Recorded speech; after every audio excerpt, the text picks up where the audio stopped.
Hello বন্ধুরা, এটা একটা ভিডিওকন 165 লিটার্স ফ্রিজটা প্রবলেম এসেছিল, নো কুলিং। আমরা আসলাম, এসে ফ্রিজটা দেখলাম, চেক করে দেখছি যে ফ্রিজের রিলে এলপিটা শর্ট হয়ে আছে।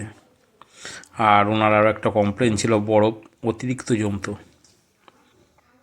তা রেগুলেটরটা থেকে কোনো কারণে, রেগুলেটর বলতে থার্মোস্টার সুইচ, যেটা মিনিমাম নর্মাল ম্যাক্সিমাম করা যায়, রেগুলেটর সুইচটা প্রবলেম। তা এর জন্য বরফটা, এটা ডিরেক্ট হয়ে গেলে বরফটা বেশি জমে। তা আমি এই ভিডিও ওখানে নিয়ে এসেছিলাম আমাকে বলাতে, আর রিলে এলপিও আমার কাছে ছিল।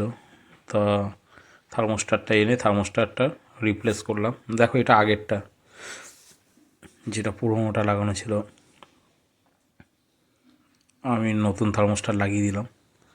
লাগানোর পর এবারে দেখো ব্যাক সাইডে আমি রিলে এলপিটা একদম পুরো অবস্থা খারাপ।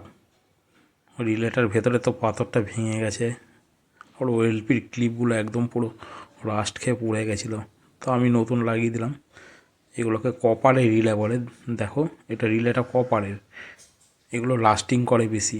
চেষ্টা করবে তোমরা যদি কখনো কোনো বাড়িতে, কাস্টমার বাড়িতে লাগানোর, বেটার পার্টস লাগানোর চেষ্টা করবে, এতে কমপ্লেন চট করে আসে না, লং লাস্টিং করে বেশি। আচ্ছা, ক্লিপগুলো আমি নতুন করে লাগিয়ে দিচ্ছি। ক্লিপগুলো, একটা ক্লিপ তো একদম নষ্ট হয়ে গেছিলো, তা আমি ওভারলোডটা লাগিয়ে দিয়েছি। এবার রিলেটা লাগাচ্ছি। রিলেটা রিলেটা লাগাচ্ছি, দেখো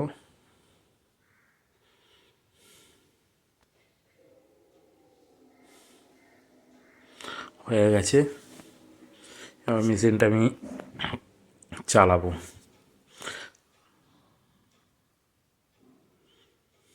আর ফ্রিজের পেছনে কন্ডেন্সার জালিটায় প্রচণ্ড ঝুল, নোংরা, ওইটাকে একটু ক্লিন করে দিতে হবে।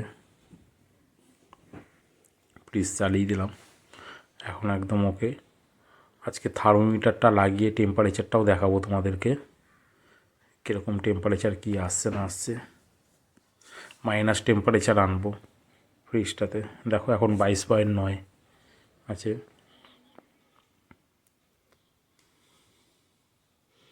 দেখো 15.3 চলে এসছে, 14.8। টেম্পারেচার খুব সুন্দরভাবে নামছে। মাইনাস টেম্পারেচার আসলে পরে থার্মোমিটারটা বার করে নেব। 4.9 অলরেডি চলে এসছে, 0 চলে এসছে।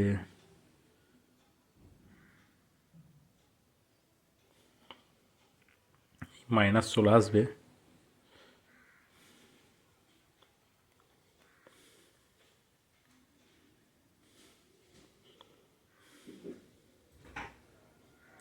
মাইনাস টেম্পারেচার এখনই চলে আসবে। এই যে এলো মাইনাস টেম্পারেচার।